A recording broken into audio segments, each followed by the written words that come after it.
Welcome to The Witch's Tales, where you will be immersed in stories of mystery, magic, and drama. Prepare yourself to face unexplained mysteries, bizarre phenomena, and strange adventures that will keep you glued to your eyes. With a captivating voice, we will take you into the world of thrilling stories, where truth and legend collide, making you wonder if everything is really just fiction.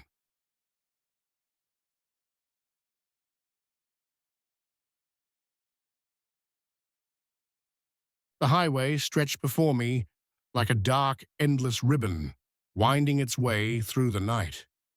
The yellow lines flickered under the glare of my headlights, hypnotizing me with their rhythmic glow. Route 49 had always been desolate, especially at this ungodly hour. But tonight, something felt off. The air felt thicker, heavier, as though the darkness was pressing against the windshield. With intention, I'd been on the road for 3 hours, escaping the claustrophobic confines of my apartment after another restless night.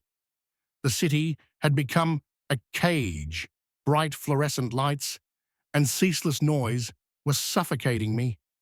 My doctor's prescription still sat untouched, abandoned in the cabinet. Just drive, I told myself.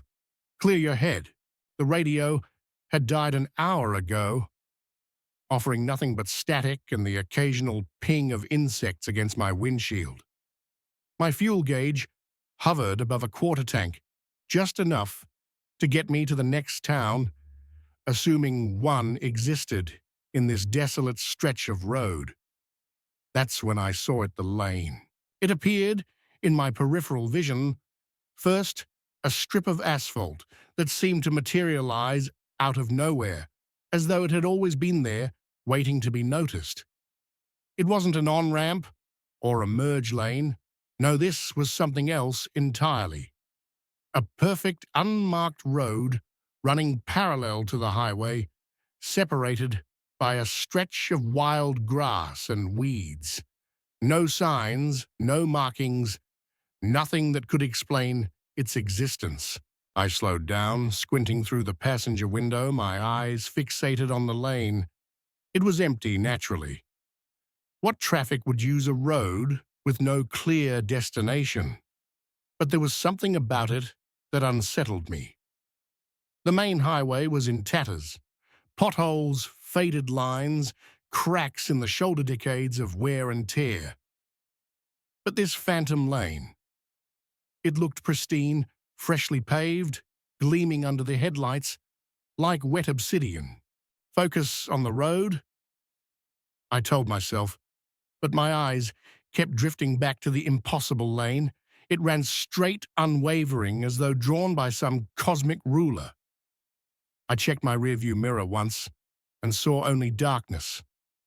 The second time, 30 seconds later, there was a man sitting in the back seat. I felt my heart skip a beat, my body jolting as I wrenched the wheel hard right. Gravel sprayed from beneath my tires as I skidded onto the shoulder of the car, lurching to a stop with the engine sputtering. I spun around, expecting to see an intruder, a hitchhiker, maybe even a hallucination. Anything to explain the figure I'd seen in the mirror, but the back seat was empty. Dry upholstery, no impressions in the cushions, no lingering warmth or trace of another human presence. My hands were shaking as I fumbled for the interior light switch. The dome bulb flickered to life, casting everything in a sickly yellow glow, transforming the familiar interior of my car into something alien, hostile even. I checked the floor, the corners even popped the trunk release, and circled the car to look inside. Nothing? You're losing it, I thought, but the words felt hollow. I'd seen him clearly, distinctly. Not a trick of light, not a shadow, but a man. Middle-aged, dressed in a dark suit, his face turned toward the window, oblivious to my presence. I slammed the trunk shut and climbed back into the driver's seat, the feeling of being watched crawling up my spine. The lane was still there undisturbed, running alongside the highway. Its surface pulsed with an eerie light, as though it radiated from within, independent of my headlights. Get back on the road, I urged myself. Find the next town, find a motel, sleep this off. But as I reached for the gear shift, my blood ran cold. The rear passenger window was fogged with what looked like breath marks. 5 perfect fingerprints, slowly fading like mist. I don't remember pulling back onto the highway or speeding up to 70mm tape shows. I just remember the desperate urge to get away from that spot, as if distance alone could erase what I had seen. The speedometer crept past 80, then 85, the engine straining against the thickening night, but the phantom lane kept pace with me, never falling behind, never pulling ahead. Every few minutes, I found myself checking the rearview mirror, dreading and compelled at the same time. Like poking at a sore tooth, I couldn't leave it alone. The third time I looked, he was there again. I didn't stop. I couldn't.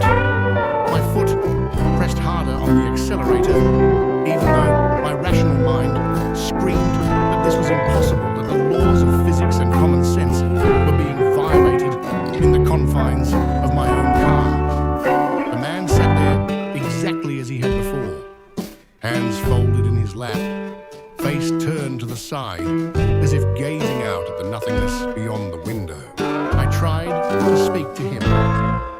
"Who are you? What do you want?"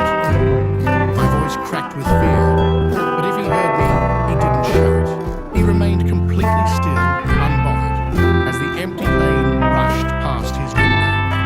The third time I checked the mirror, he was gone, but something else was there. The smell, old wool mothballs, and a distinct aftershave that had been discontinued decades ago. Underneath it all, a rancid, organic smell, like something had died and been left to rot in a forgotten corner of the house. The scent lingered, growing stronger, even after I cracked the windows to let in the cold night air. But the smell just seemed to seep deeper into the car, as though it were coming from the upholstery itself. I tried the radio again, desperate for human voices, for some sense that the world outside my car was still normal. Static hissed through the speakers, fragments of late-night talk shows and country music stations fading in and out. The signals never lasted, disappearing into a sea of white noise. The lane, however, stayed with me. It seemed unreal yet solid, perfectly smooth, no tire tracks or road debris. It even seemed to generate its own faint glow, casting an unnatural light, free from the reach of the headlights. There were no guardrails, no utility poles, nothing to anchor it in reality. It's not real, I told myself, but the words felt empty, like a lie I couldn't quite believe. The lane remained stubborn and undeniable. The fourth time I looked in the mirror, things had changed. The man was no longer just sitting in the back seat. He was staring at me, his dark eyes hollow, and unblinking, his lips moving. He wasn't speaking aloud. His words were shaped in the motion of his lips, but they reached me nonetheless, like thoughts crawling into my mind across a great distance. I strained to read them, but they felt familiar, like fragments of a dream I could never quite reach. He pointed at the road beside me, not at me, but past me, toward that phantom lane. For the first time, I looked at it directly, and that's when I saw them. Cars, classic gleaming vintage cars. Chevrolet Bel Air, Ford, Thunderbird, Dodge Charger, all driving in perfect formation, spaced 30 feet apart, headlights cutting through darkness. The drivers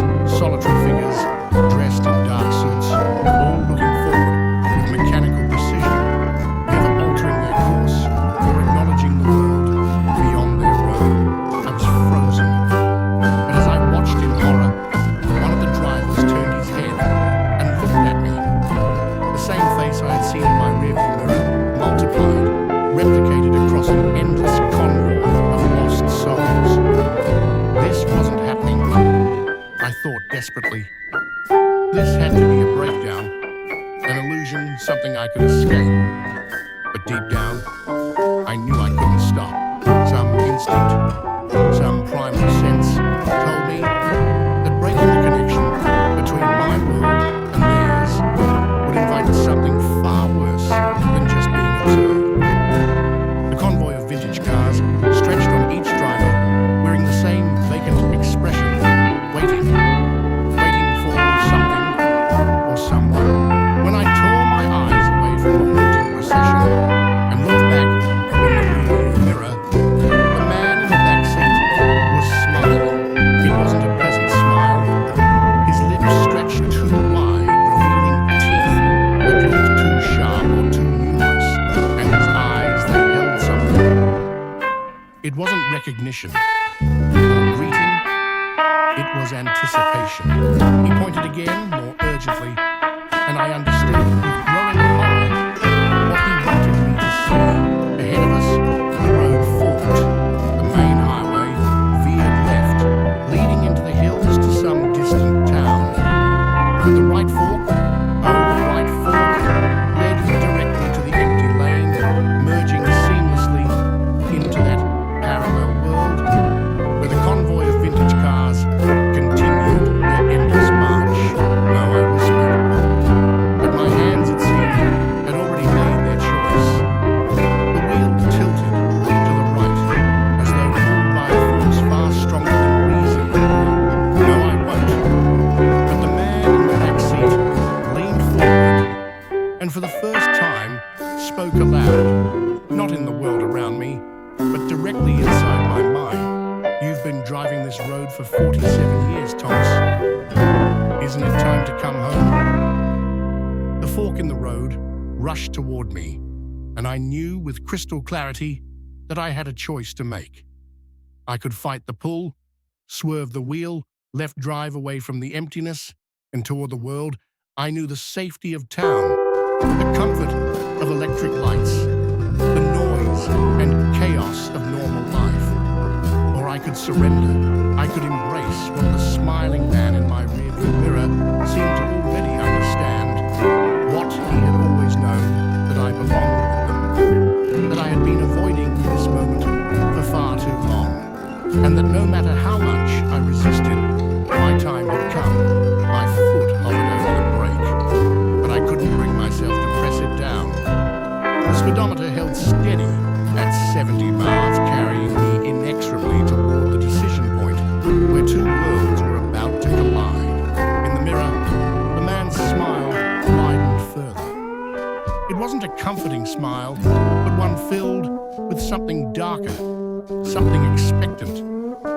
And for the first time, I caught a glimpse of something behind his teeth, something far deeper than any darkness I'd ever known. It wasn't just an absence of light, it was a void that seemed to stretch beyond the confines of my small car.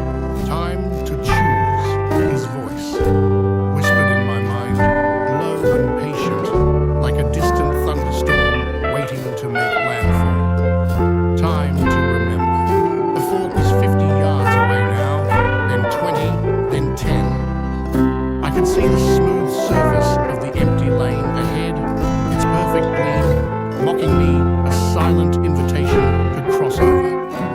The convoy of vintage cars continued to flow forward, moving in perfect synchronization, as if they had been waiting for me all along. At the last possible moment, my hands jerked the wheel hard, left, and I fought to regain control of the car. The Honda screeched tires, tearing into the asphalt as I swerved back onto the main highway. The world outside the window blurred as the speedometer spiked the engine, roaring to life beneath me. But in my rearview mirror, the phantom lane, the convoy, and the man in my backseat receded into the distance, becoming just another impossible memory in a night filled with them.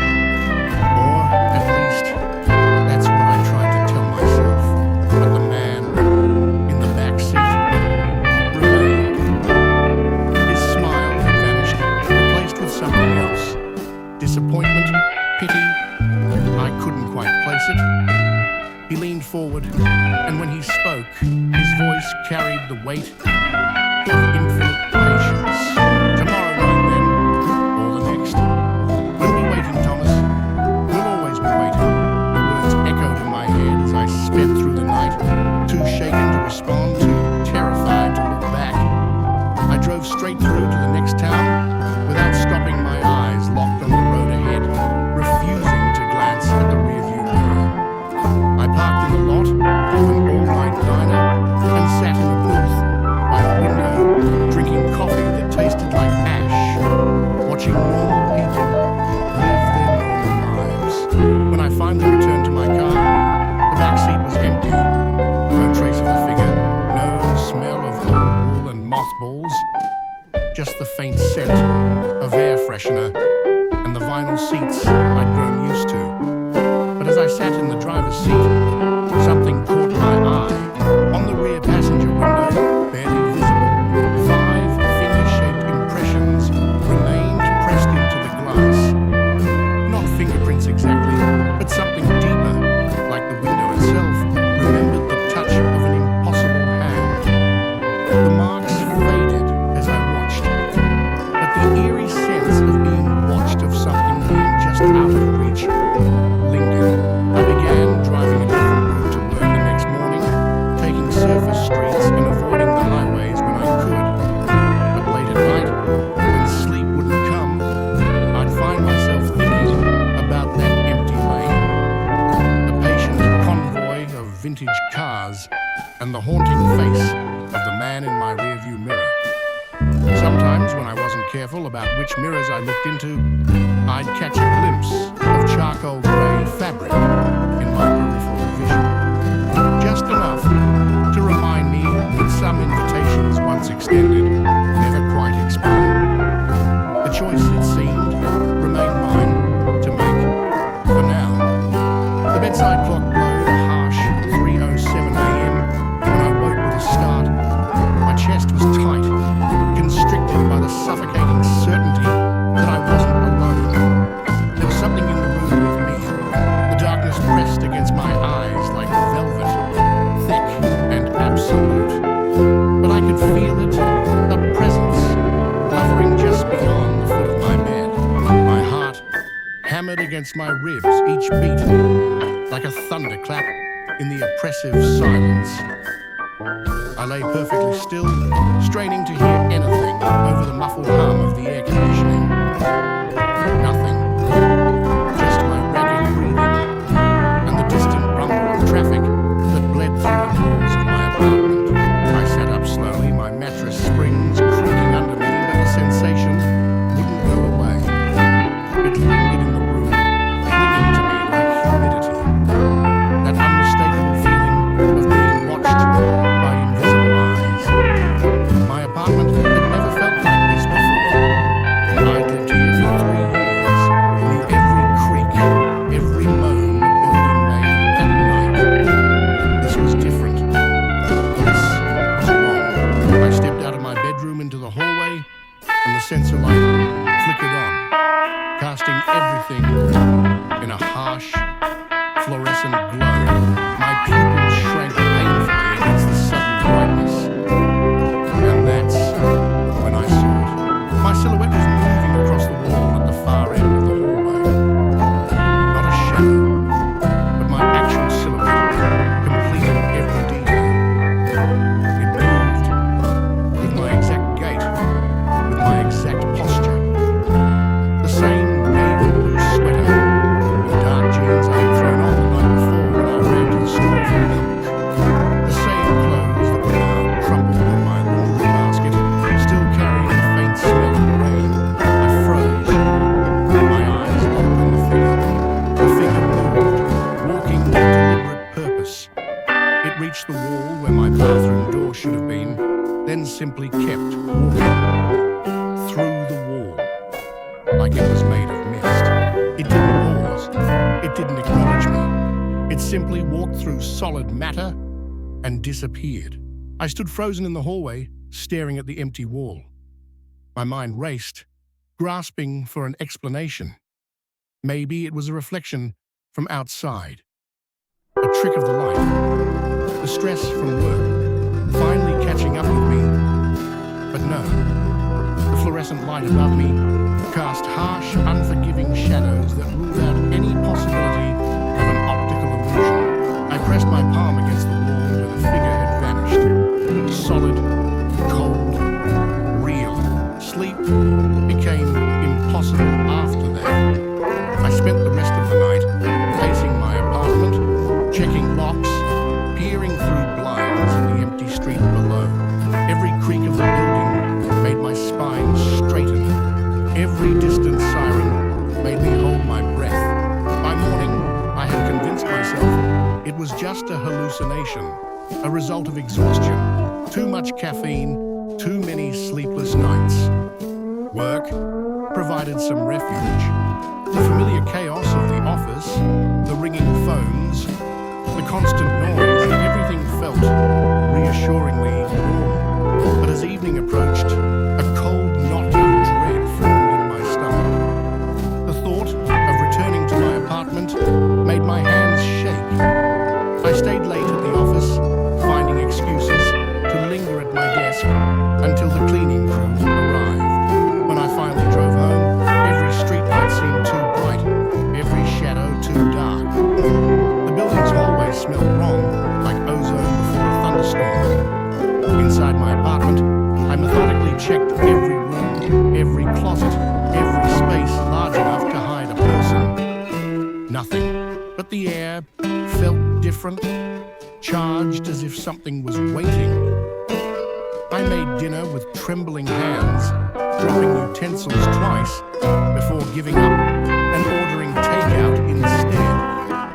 The delivery driver, a kid barely 19, stepped back instinctively when I opened the door. "You okay, man? You look..." He trailed off, studying my face with concern. I caught my reflection in the hallway mirror after he left. Pale skin, dark circles under my eyes, hair disheveled despite my attempts to comb it. I looked exactly like someone losing their grip on reality. That night, I left every light on. I positioned myself on the couch facing the hallway, determined to stay awake. The apartment felt like a museum. After hours, too quiet, too still, filled with the oppressive weight of waiting. At 3:17 a.m., the temperature dropped. I watched as my breath rested in the suddenly frigid air as frost began to form on the windows. The central heating was running. I could hear it cycling, but the cold seeped through everything like water through fabric. My teeth chattered as I wrapped a blanket around my shoulders and kept my eyes fixed on the hallway.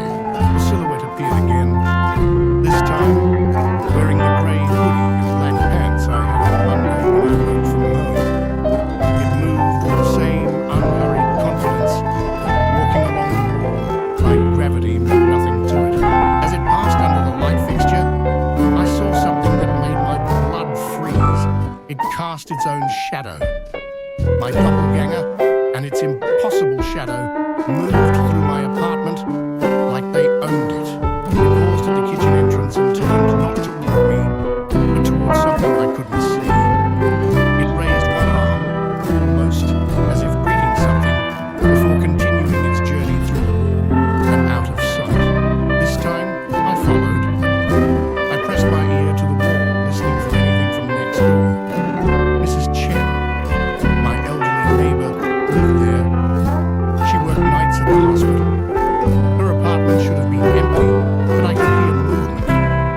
Soft footsteps, a whisper of fabric against fabric, a faint creak of floorboards. The pattern of movement mirrored that of the silhouette kitchen, to living room to bedroom, and back again. The sounds were endless, relentless. When morning came, I knocked on Mrs. Chen's door. She answered in her hospital scrubs, tired and alert. "Did you hear anything unusual last night?" I asked, trying to keep my voice steady. She frowned, studying me. "You don't look well. Are you sleeping?" I nodded, trying to force a smile. "Please just tell me if you heard anything." She shook her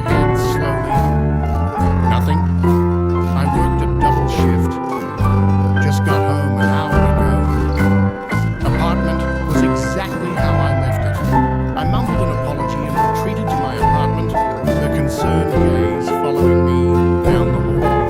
But if she had been gone all night, then who had been walking through her apartment? What had my silhouette been greeting? The third night was when I truly lost grip on what was real. I tried sleeping pills, 2 of them enough to knock out a horse, but it didn't work. I woke up at 3:23 a.m., groggy but completely alert, as if something had flipped a switch in my brain. The room felt different, smaller somehow, as if the walls had inched inward while I slept. I stumbled into the hallway and what I saw stopped me cold. Not one silhouette, but 3. They moved in single file along the wall, each wearing different clothes from my recent past. The first wore my work outfit from last Friday. The second had on the running gear I'd used Saturday morning. The third was dressed in the casual shirt and khakis I wore to lunch with my sister on Sunday. They walked with identical gaits, their movements perfectly synchronized, like frames in an animation. I froze my eyes, glued to the scene before me. More silhouettes began to appear behind them. A week's worth of clothes, a month's worth of memories, all of them walking in that same endless loop. Each figure was a different version of me. From days past, the shirt I'd worn to my job interview, the jacket from my first date with Sarah, a sweatshirt I had on the day my father died. They all moved in unison, stepping through the wall and disappearing one by one, until only an empty hallway remained. I couldn't breathe. I couldn't think. I was watching myself, the past, the moments I'd lived, and the versions of myself that had gone on and on in this twisted, haunting procession. The shadows kept coming. One after another, they filed past in chronological order, wearing clothes I'd forgotten I owned, each one triggering memories of moments I'd thought I'd buried. I didn't know whether to cry or scream. Maybe I did both, but it didn't matter. The silhouettes continued their march, an endless parade of the man I had been, each version of me, disappearing as it walked through the wall. Then, like the final grains of sand, slipping through an hourglass, it stopped. Silence. Just the sound of my own breath, ragged and quick. The next morning, I called in sick. Then again, the day after. I didn't leave my apartment. I barely ate, surviving on whatever I could find in my pantry. The thought of going outside, of adding new memories to whatever collection was building in the walls of my apartment, filled me with paralyzing dread. Sleep was a joke. Every time I closed my eyes, I felt them moving through the walls around me. Not just in Mrs. Chen's apartment anymore, but in all the units surrounding mine. Above me, below me, on every side. An army of my former selves, walking their eternal route through spaces that existed somewhere in between what was and what might be. I started noticing things, small changes, subtle displacements that could be explained away by my deteriorating mental state, but they felt deliberate. I'd find a coffee mug in the bathroom sink, a book open to a page I'd never read, my keys hanging on a hook I'd never used. The silhouettes were learning. On the 7th night, I positioned myself in the hallway, my back pressed against the wall, determined to block their path.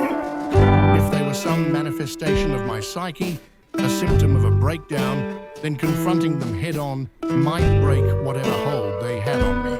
At 3:31 a.m., I felt the familiar temperature drop. My breath misted in the suddenly frigid air, and I wrapped myself in the blanket, ready for the inevitable. The first silhouette appeared, wearing the clothes I had on that very morning, white t-shirt and blue jeans, currently crumpled in my hamper. It walked with calm, confident steps. Its movements sure and unhurried. I didn't move. I couldn't. The silhouette reached my position and simply walked through me. The sensation was indescribable.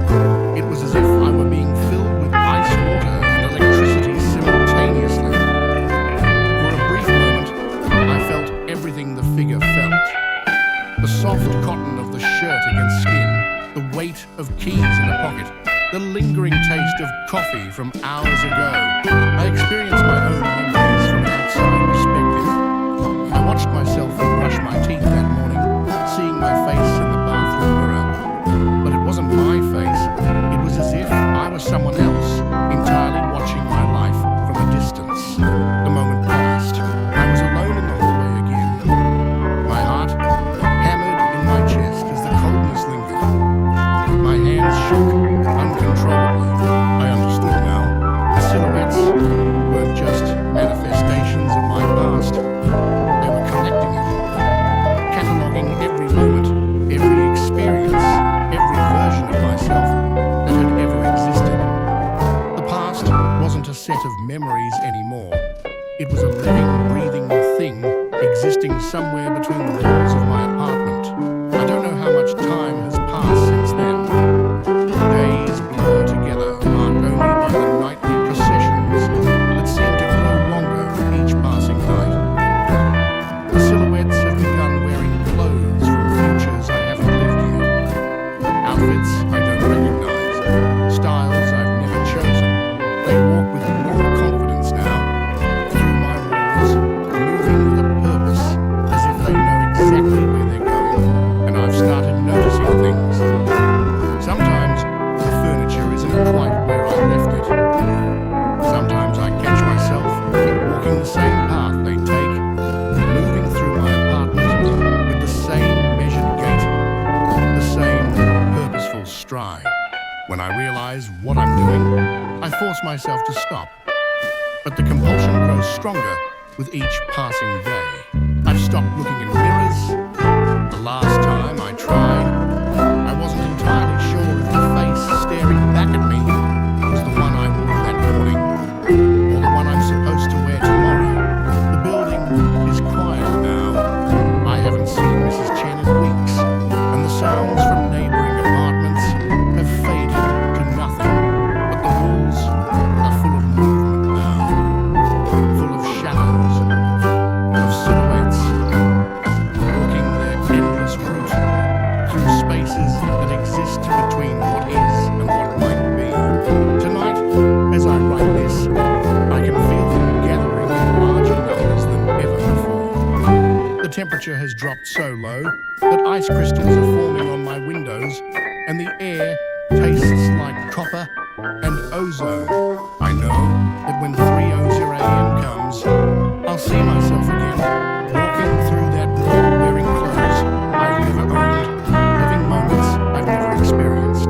The question that haunts me isn't whether any of this is real. The question is, which version of myself is asking it? I can hear footsteps in the walls now. They're getting closer. They sound exactly like mine.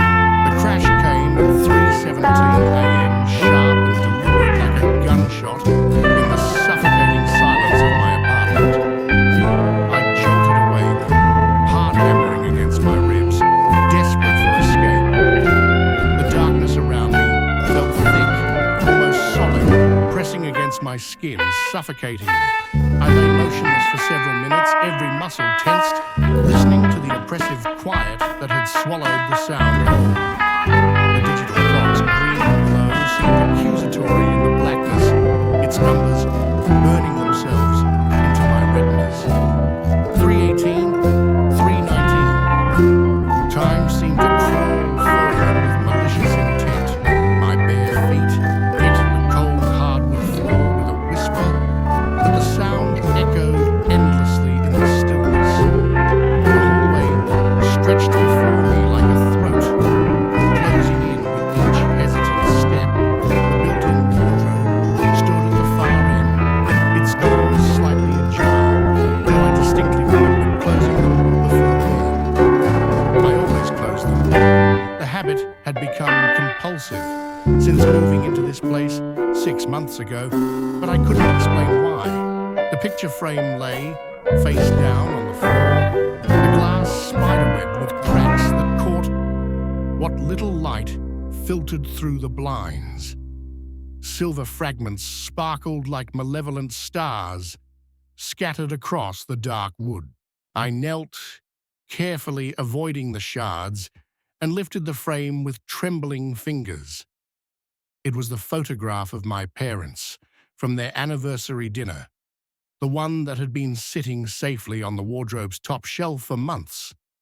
But now, the glass was shattered, and something about the image itself seemed wrong. The colors looked faded, as if the photograph had aged decades in a single night. My father's smile appeared strained, forced.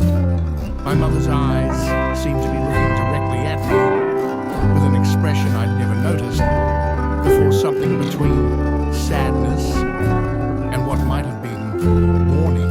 Behind the broken frame, wedged between the wardrobe and the wall, I glimpsed the corner of something leather-bound. My fingers worked against the tight space skin, scraping against rough wood, until I managed to extract a photo album I'd never seen before.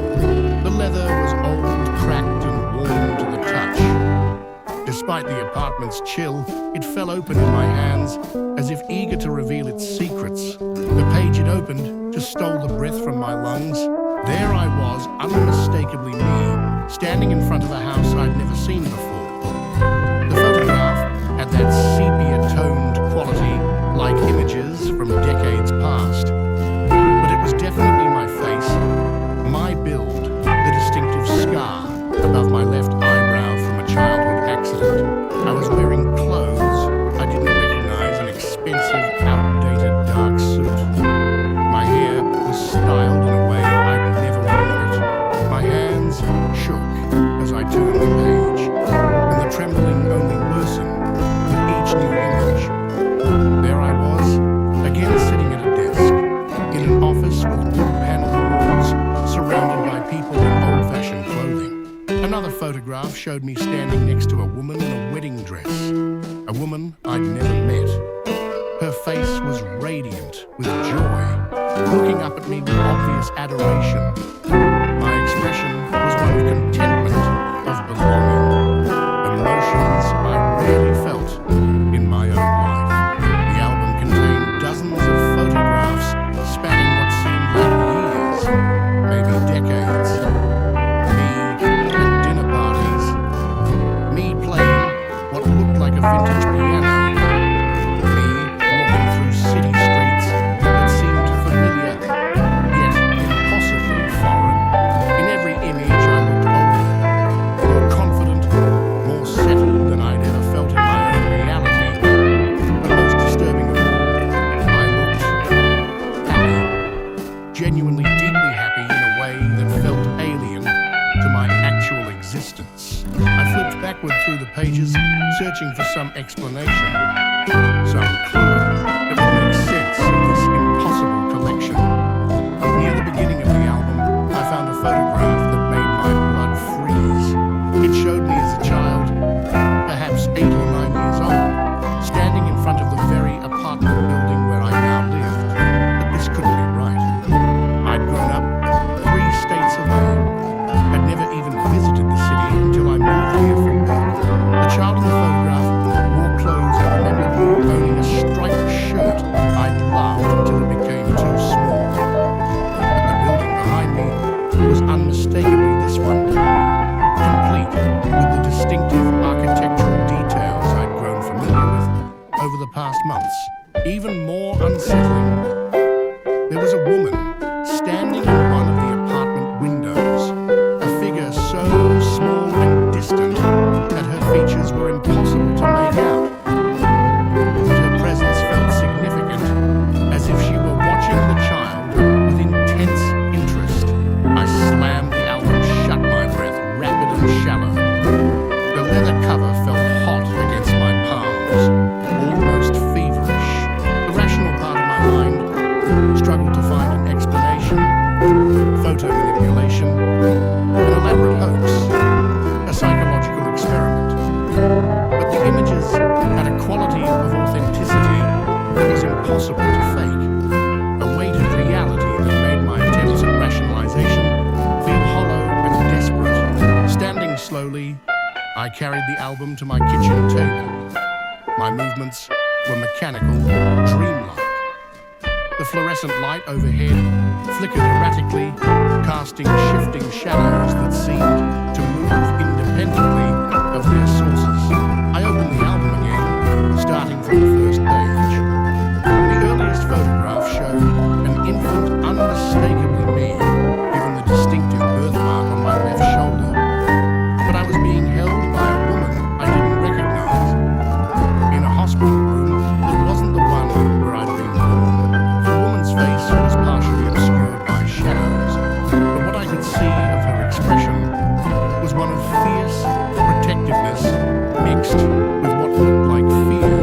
As I progressed through the album, the photographs seemed to document an entire alternate life birthdays. I'd never celebrated achievements I'd never accomplished, relationships I'd never formed. There was a graduation ceremony from a university I'd never attended, wearing a cap and gown that should have felt foreign, but somehow felt familiar. The woman from the wedding photograph appeared in many of the later images. In some, we were clearly a couple holding hands, sharing intimate moments, looking at each other with the kind of deep affection that comes from years of shared history. In others, she seemed to be growing distant. Her smiles became forced. Her body language pulled away from mine. The final photographs featuring her showed us in what was obviously the midst of some kind of argument. The silent images couldn't convey the nature of our dispute, but the tension was palpable. And it was the very last page of the album that sent ice water coursing through my veins. The final photograph showed me present day me wearing the exact clothes I'd put on yesterday, standing in my current apartment. I was looking directly at the camera with an expression I didn't recognize, something blank, detached, almost like I was seeing myself for the first time. A feeling of deep unease washed over me as I stared at the photo, and that's when I knew. Somehow, I knew this wasn't just a dream. Recognized the same terrifying intensity in his gaze. The air in my car seemed to tighten, pressing against me, suffocating with a sense of dread I couldn't shake. The honking began again, immediate, relentless, and worse than before. My heart raced in my chest, the same pattern of fear repeating itself. I glanced in my rearview mirror, half expecting the man to step out of his truck again. But this time, he stayed in his vehicle. He just sat there, honking his face, contorted in rage. The temperature inside my car rose, and I could feel sweat forming on the back of my neck, trickling down my spine. The same eerie feeling from the previous incident seemed to close in around me, as if the whole world was holding its breath, waiting for something terrible to happen. The air conditioning wasn't working properly, and the heat from the traffic made everything feel surreal. I could feel the man's anger radiating through the glass, even though he wasn't getting out of his truck. And then, just like last time, something strange happened. Without warning, the honking stopped. I blinked in confusion, trying to process the sudden silence. But then I heard something else, footsteps. Not from the man behind me, but from somewhere in the distance, and they were growing louder. They sounded like they were moving in perfect synchronization, one step following the other. I glanced in the rearview mirror again and saw nothing but the man, his face still angry, his hand gripping the steering wheel tightly. But as I looked forward again, my gaze caught something in the distance, a shimmer on the asphalt. It was a mirage, perhaps, but it wasn't like any mirage I'd ever seen. It shimmered in a strange geometrical pattern, like a pattern of glass fragments arranged in a specific shape. I didn't know how to explain it. It didn't make sense, but it felt like something I had witnessed before. Something from a time that didn't exist. I drove on my eyes glued to the road, my mind swirling with confusion. Each turn I took, each stop I made, only seemed to lead me further into a world I couldn't understand. The anger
The fracture, the pattern, it was back. That same geometric pattern I'd seen in the highway incident.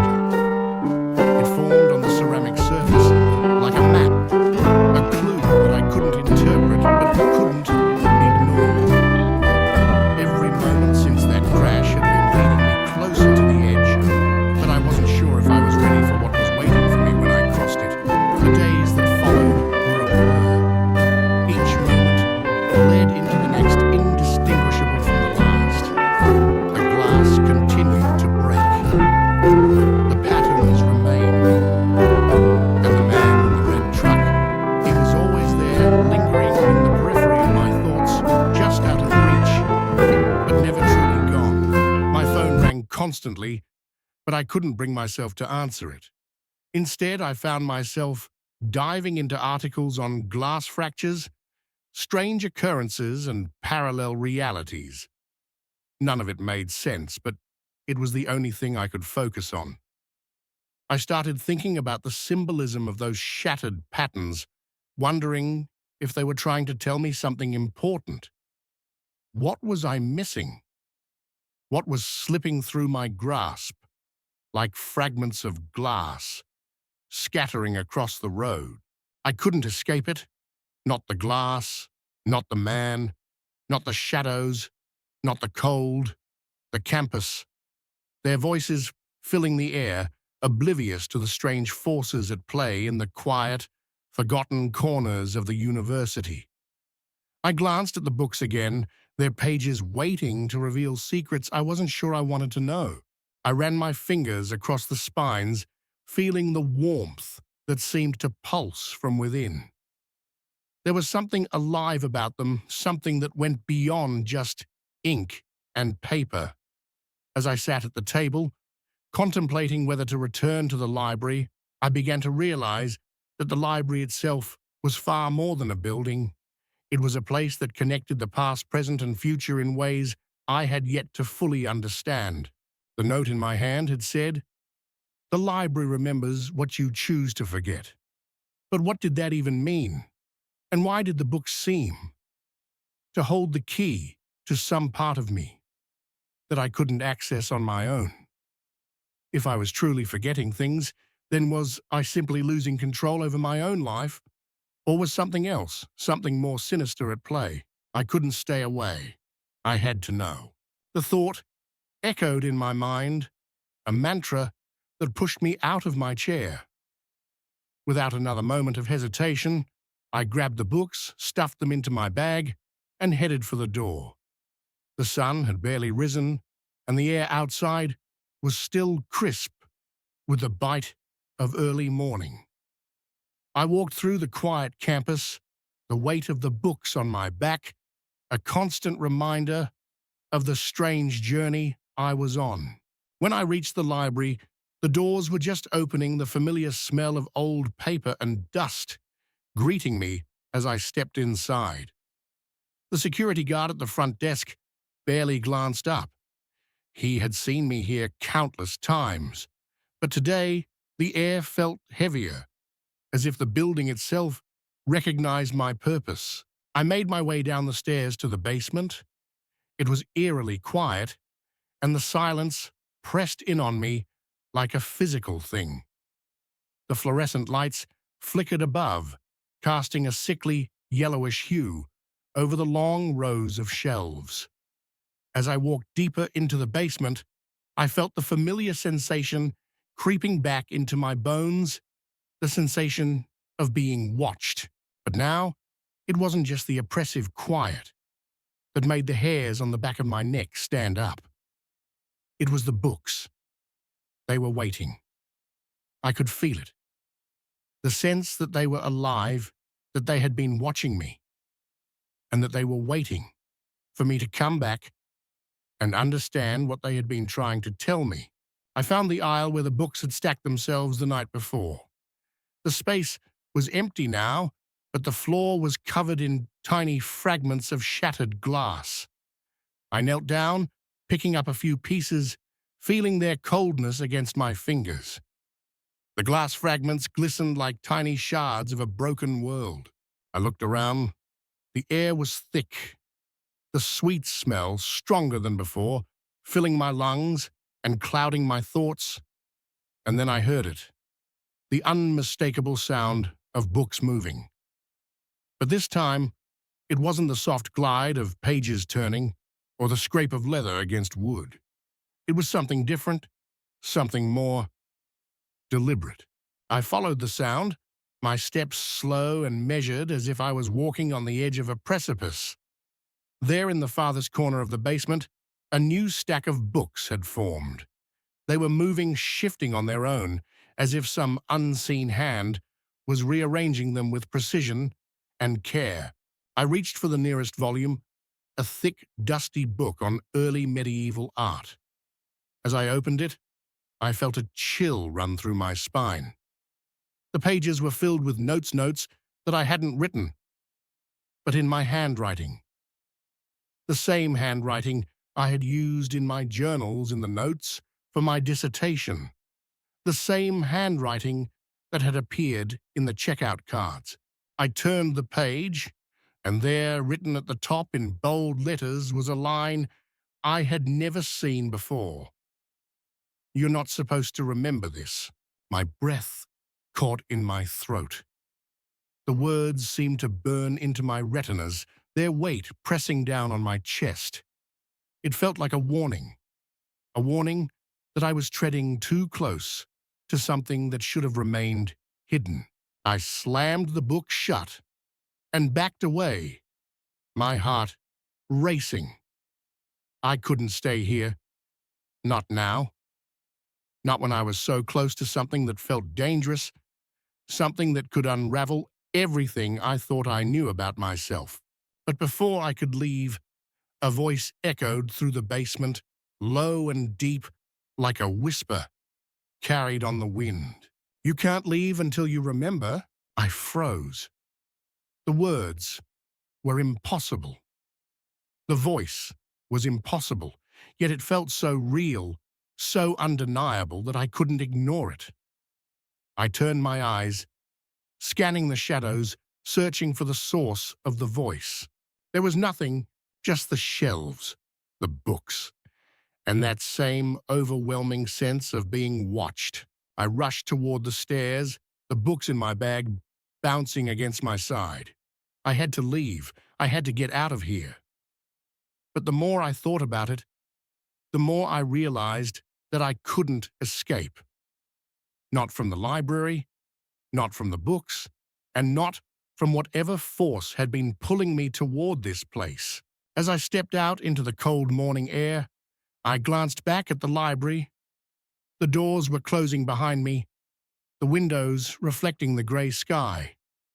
The campus was still and quiet, but I couldn't shake the feeling that something had changed. Something I wasn't supposed to understand, but something that had become a part of me. I didn't want to remember what the books were telling me, but I knew that I had to. And as I walked away, I felt the pull of the library of the books, and of that whispering voice that was beginning to follow me, a draft, causing it to sway imperceptibly. I turned my gaze back to the TV, trying to ignore the unsettling sight, but my eyes keep flicking back to the hat suspended in midair, like a forgotten relic from a bygone time. The chill down my spine deepens. The house, which once felt comforting in its worn, familiar way, now feels foreign, haunted by a presence that shouldn't be there. The smell, the hat, both reminders of Grandpa, whose absence is still so raw. I tell myself it's grief, messing with my senses, distorting reality in ways it never has before. But even as I convince myself, a nagging thought refuses to let go. What if I'm not imagining it? I stand up cautiously as if the air itself might shift or react. I take a step towards the kitchen, toward the hat, my footsteps slow and deliberate on the creaky hardwood floor. Each step seems louder than the last, amplified in the oppressive quiet of the house. When I reach the doorway, I pause, looking again at the empty space where the hook used to be. The hat remains swaying gently but without cause. I stretch my hand out towards it. As my fingers draw closer, I expect it to feel heavy, to resist my touch, as I imagine it might. But instead it feels weightless, like the air itself is holding it in place. My fingertips brush against the frayed fabric of the brim, and the moment I make contact, the world seems to tilt, ever so slightly. I pull my hand back, startled as if the hat were alive, reacting to my touch. But there is no movement beyond the faint swinging. I step back confused, then turn toward the living room, suddenly feeling too small in the vastness of the house. My thoughts race, bouncing from one impossible theory to the next. Could it be the house settling? Could this all be some form of psychological manifestation, grief, stress, fatigue, all blending into something that feels like madness? But then I hear it, a soft, almost imperceptible sound, shuffling, dragging, coming from the hallway. My heart stops. Grandpa's shuffle. I freeze, the blood draining from my face as I turn my head toward the sound. The air feels thick with expectation. I hold my breath, straining to listen. My senses heightened. The sound comes closer, unmistakable now. Footsteps slow but deliberate, as if someone were walking in old slippers, dragging one foot slightly. Grandpa impossible, he's gone. I push myself to my feet, my legs unsteady as I make my way toward the hallway. The house seems to be holding its breath, along with me. I reach the corner where the hallway begins and pause. My eyes scanning the shadows, looking for any sign of movement. Nothing, just the empty hallway, dark and silent, stretching toward the back of the house. The sound, however, persists closer now, closer still. I step forward, heart pounding in my chest. The air grows colder as I move toward the sound. The floor creaks beneath my weight, as if echoing my every step. I feel a strange pressure in my chest, as though something is pulling at me, urging me to continue. When I turn the corner, the sight that greets me stops me in my tracks. The hallway is empty, yet the air is thick with the scent of Turkish tobacco, mingling with the faint trace of Old Spice aftershave. I glance down. Grandpa's Panama hat lies there crumpled on the floor, as if someone had taken it off and tossed it aside. The brim is now crushed, the fabric wrinkled, and I find myself unable to breathe. The hat shouldn't be here. It's as if it appeared out of nowhere. The footsteps stop, no more shuffling, only the silence. I stare at the hat, a knot tightening in my stomach. I bend down, hesitant, unsure if I want to touch it. My fingers graze the fabric. Cold. Suddenly a voice. Don't leave me. It whispers, low and thick, laced with a touch of desperation. I snap upright, my breath catching in my throat. I know that voice. It's Grandpa's, but it's impossible. He's been gone for months. My head spins. The house feels like it's closing in around me, the walls pressing tighter with each passing second. I turn and flee. My pulse, racing, the scent of tobacco and aftershave, trailing in my wake.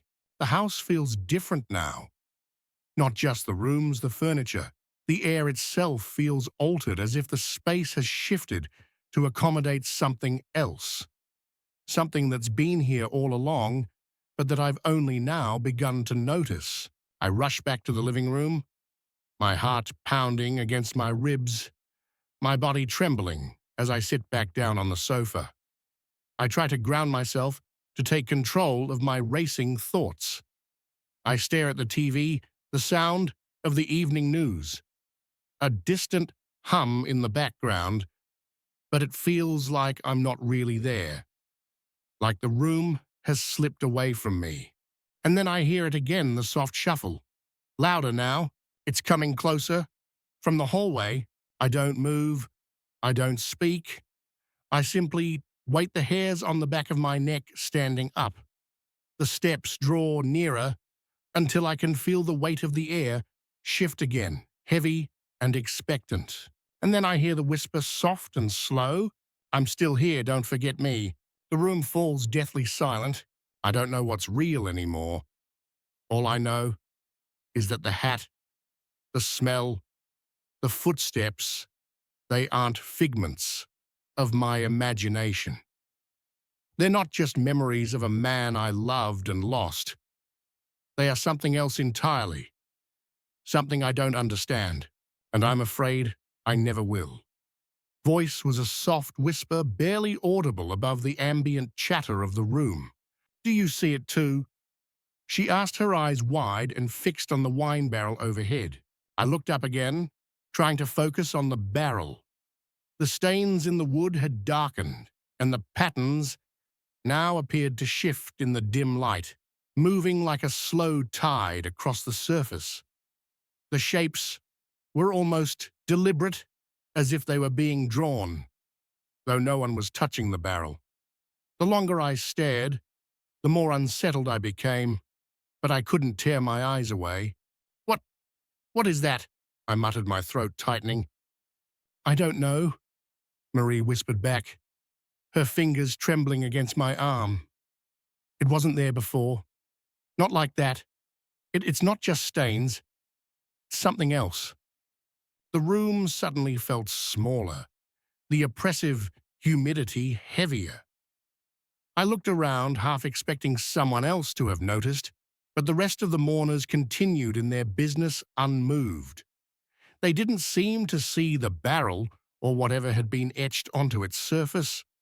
It was as if the world had become divided, and only Marie and I were aware of this anomaly. I shifted my weight uncomfortably, but my eyes remained fixed on the patterns that seemed to pulse with a life of their own.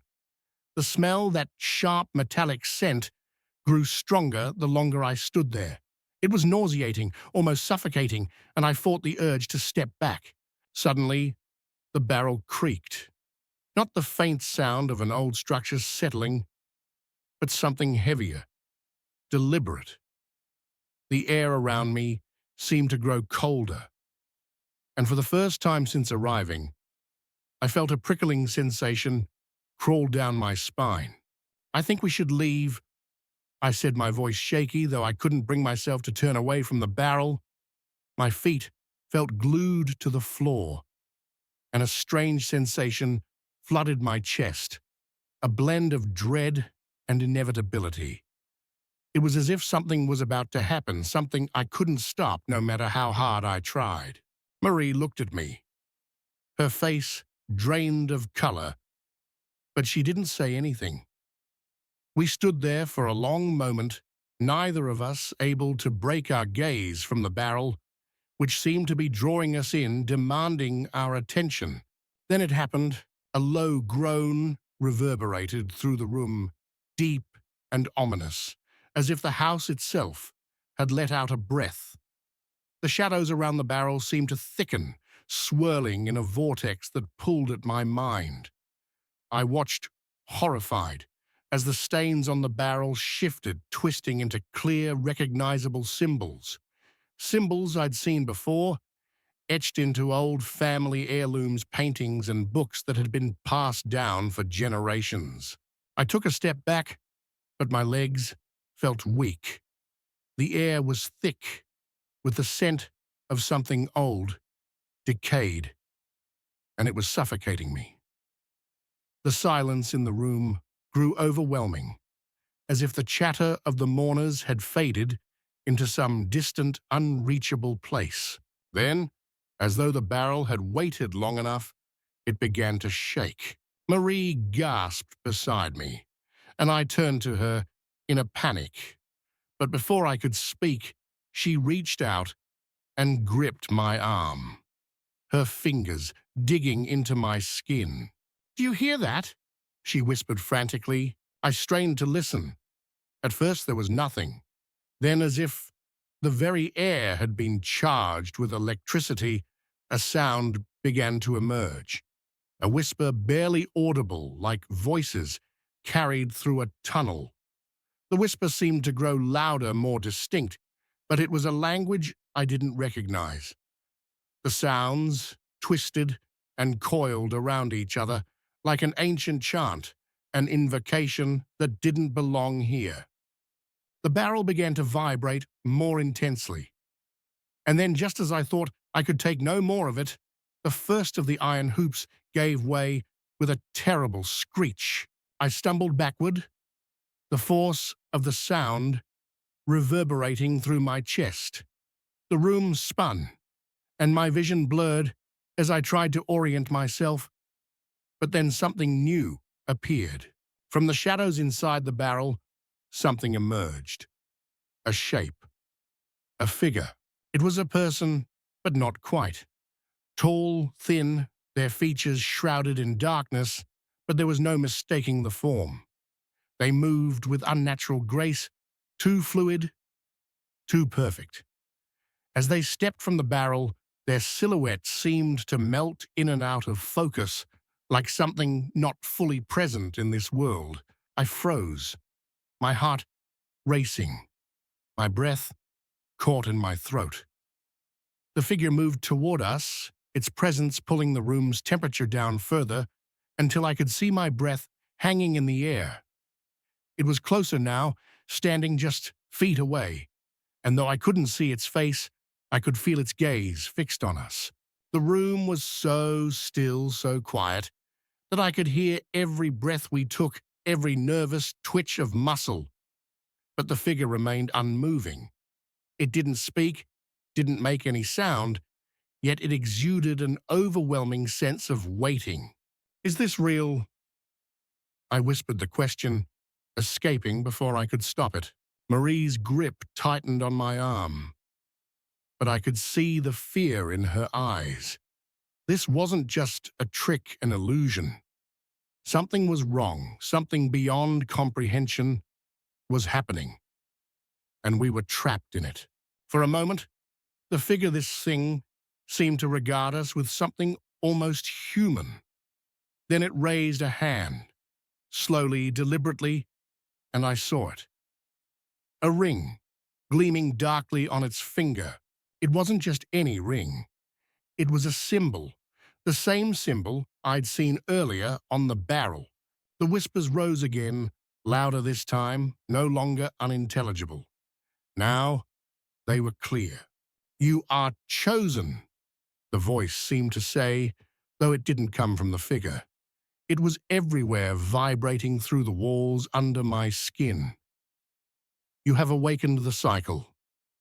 The temperature in the room dropped sharply, and I could feel my heart pounding in my chest, my body trembling, as if every inch of me had been frozen in place. Awakened what?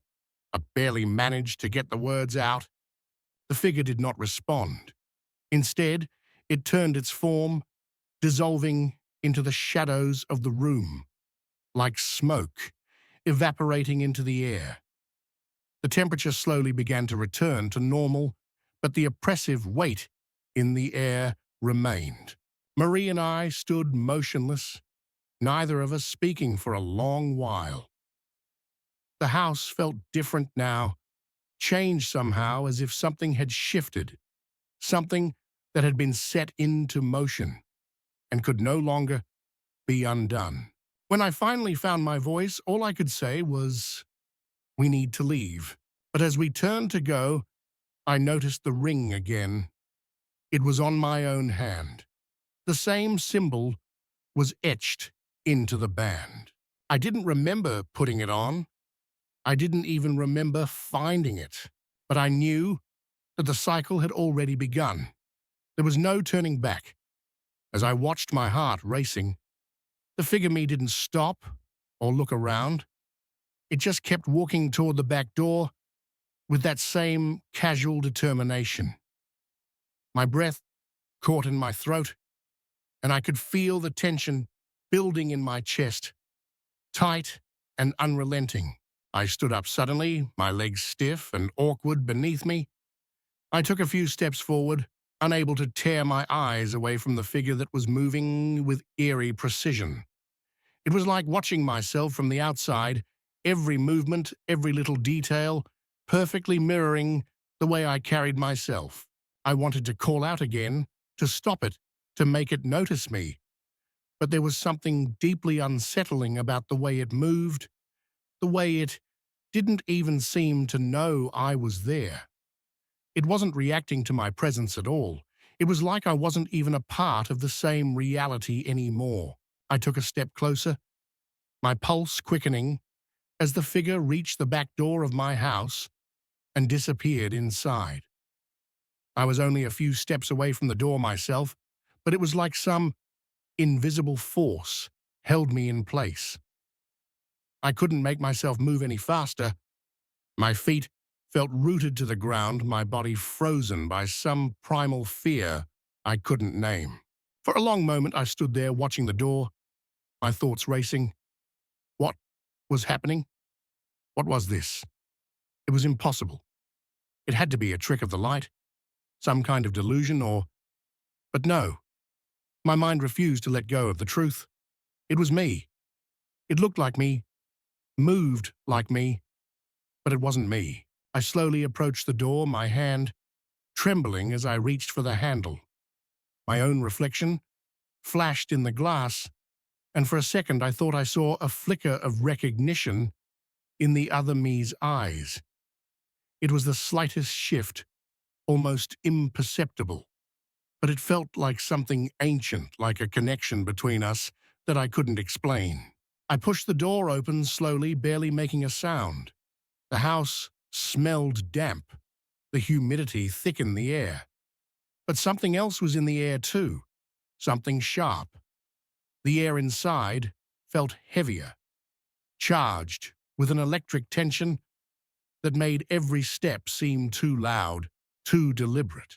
I crept into the kitchen, my heart in my throat. There was no sign of the figure in the living room or the hallway, but I could hear something. Footsteps. I turned toward the sound. The figure myself was standing in the hallway facing the front door. Its back was to me, but it was moving slowly, deliberately. It wasn't looking at anything, just standing there, perfectly still, but somehow aware. "Hey," I whispered again, louder this time, the fear in my voice making it sound more like a plea than a command. The figure didn't flinch, didn't turn. But then, as though it had been waiting for that moment, it shifted slightly, the corners of its mouth twitching upward into a smile that wasn't mine. The chill that ran down my spine was instant, and the next moment, I found myself taking a step backward, then another. I felt a force, an invisible weight, pressing down on me like the air had thickened, become denser. I couldn't breathe. The tension in the house had shifted, like the walls were closing in. The same way I felt when I was trapped in an elevator with too many people, too much pressure, and no way out. "Who are you?" The question came out in a whisper, though I hadn't meant it to. The figure turned toward me slowly, its smile still there, unnatural, stretched too wide. The eyes that locked with mine were no longer mine. They were something else. Dark, empty, cold. The air between us seemed to hum with some kind of malevolent energy, like it was waiting, like it was feeding off the fear that I couldn't stop from bubbling up inside me.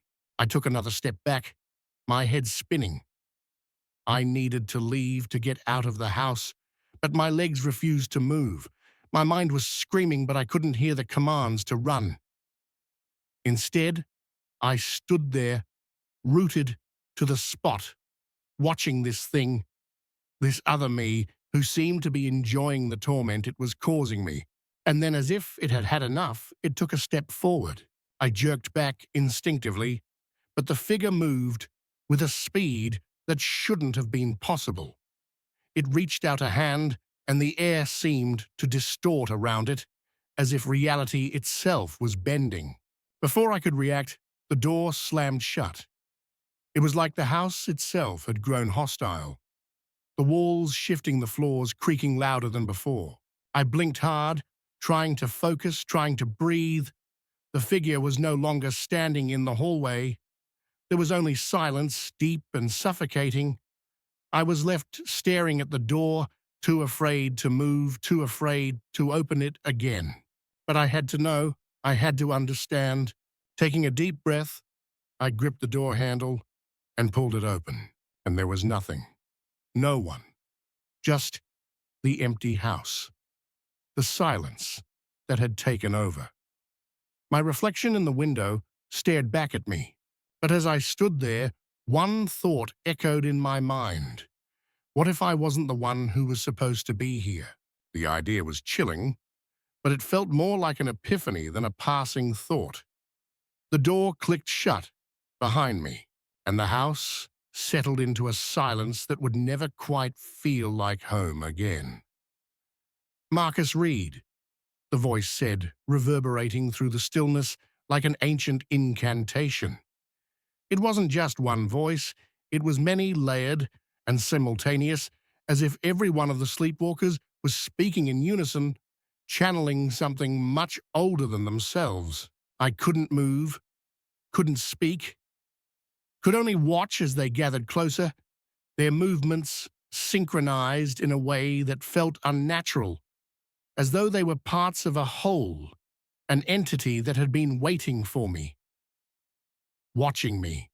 "You have crossed the boundary," the voice continued, "and now you will face the consequences of your trespass." I wanted to scream, to call for help, but no sound would leave my lips. My body was frozen. The only thing I could feel was the pounding of my heart, a beat that somehow felt out of place in the oppressive silence. The house around me seemed to close in the walls, pressing tighter with every passing second. One figure stepped forward, its movements slow, deliberate. It was Mrs. Henley, the landlady, her face blank, serene. But there was something in her eyes, a deep, knowing look, as though she had been waiting for this moment for much longer than I had been in Saltwind Cove. "You knew I wanted to ask," but no words came. The answer was already in her gaze. "You knew," the voice repeated as if confirming my thoughts. "You knew, but you could not stop it. I had to escape." But my legs refused to respond, my body still locked in place by whatever force held me. The medallion was clutched in my hand, but its power seemed to have worn off, or perhaps it had never been enough to protect me from what was coming. Mrs. Henley's hand raised, and the others followed her lead, all of them, pointing toward me in unison. A single gesture like the final thread being pulled taut. "You are the one," the voice intoned. "You are the one who will join us now." The terror that flooded through me was overwhelming, consuming. I understood then, with a clarity that left no room for doubt, they weren't just sleepwalkers. They were part of something, an ancient collective bound to the land, to this place.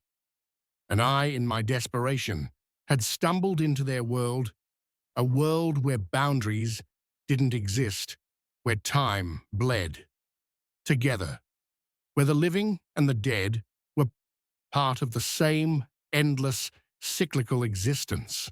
The air grew thick with the same metallic scent I'd smelled all along, mixing with the salt and damp of the sea, and I felt the pressure in my chest intensify, as if the entire village, the whole of Saltwind Cove, was breathing as one. The figure in front of me, the one I had recognized as Mrs. Henley, began to speak again, her words slow and deliberate, each one sinking into my mind like a heavy weight. "You have crossed the threshold. You are no longer one of us, and yet you are.